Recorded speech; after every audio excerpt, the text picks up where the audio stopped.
Have you ever heard of a man named Tanzan Ishibashi? In post-war Japan, he served as prime minister for only 2 months.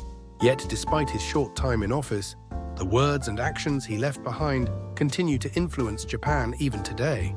Today, let us revisit the decisions of Tanzan Ishibashi and ask what if he had become prime minister in the age of AI? How would Japan have changed? Chapter 1. The Little Giant. Tanzan Ishibashi was a small man in stature, but his ideas and words were so powerful that he came to be known as the Little Giant. Before becoming a politician, he worked as a journalist, publishing many essays in the Toyo Keizai journal. Among them, his most shocking piece was written in the Taisho era, The Theory of Abandoning Colonies. He argued that Japan should boldly give up the colonies. It had expanded across Asia. At that time, Japan was deep in the age of imperialism. People believed that expanding territory was proof of national strength. To say the opposite was unthinkable. Naturally, Ishibashi faced fierce criticism from politicians and the military. But he never wavered. Expanding too much territory weakens a nation. A small country where each citizen can live freely, that is true strength. This was the belief he carried consistently throughout his life. Chapter 2. Words that saved post-war Japan. After defeat, Japan was left in ruins. Its people were in despair. It was then that Ishibashi's philosophy once again shone brightly. He declared, by giving up overseas territories, Japan will become lighter and we will have the chance to start over. In the occupied Diet, he confronted reality head-on, insisting, for Japan to recover, each citizen must have the freedom to think, to work and to learn, to protect freedom, to stand tall even as a smaller nation. This idea became the very foundation of Japan's post-war democracy. Chapter 3. The Phantom Prime Minister. In 1956, Ishibashi finally became prime minister, but only 2 months later, illness forced him to resign. A short-lived administration. At first glance, it might seem like failure, yet the words and stance he left behind continue to challenge Japanese politicians to this day. Power does not exist to bind people, but to set them free. This was the essence of Tanzan Ishibashi. Chapter 4. If Tanzan Ishibashi lived in the AI era. Now let us turn to the main question.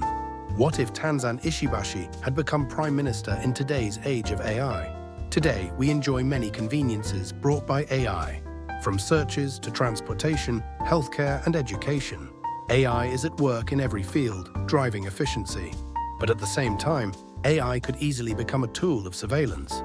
Our behavior, purchases, social media posts, even location data, all collected and managed by governments and corporations. Ishibashi would surely ask, behind this convenience, is human freedom truly being protected? Chapter 5. AI that restrains, AI that liberates. What if AI were designed to detect and eliminate undesirable thoughts? What if AI imposed a state-designed optimal life plan on every citizen? Ishibashi would no doubt say, that is not progress, it is regression. AI should be a tool for humanity, not a master to control it. That would be his conviction. And he would propose this. Use AI not to restrain freedom, but to set people free. Chapter 6. The Ideal AI Society. If Ishibashi were prime minister, he would aim for a society like this. In education, AI would provide personalized learning for each individual. In healthcare, AI would ensure that even rural and impoverished communities received the best possible treatment. In politics, AI would bring fairness and transparency through data-driven policymaking. But above all, he would insist on a standard of freedom, a society of choice and respect, not one of surveillance and coercion. That, without question, is the Japan Ishibashi would have envisioned for the AI era. Chapter 7. A question to you. Let me ask you this.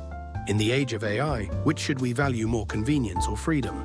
If every aspect of your life were managed by AI in exchange for guaranteed safety and comfort, would you accept that trade-off? Ishibashi would surely answer without hesitation. The greatest value for humanity is freedom. Conclusion. Tanzan Ishibashi resigned after only 2 months as prime minister. But in that brief time, he showed the courage to defend freedom. And that courage continues to shine across generations.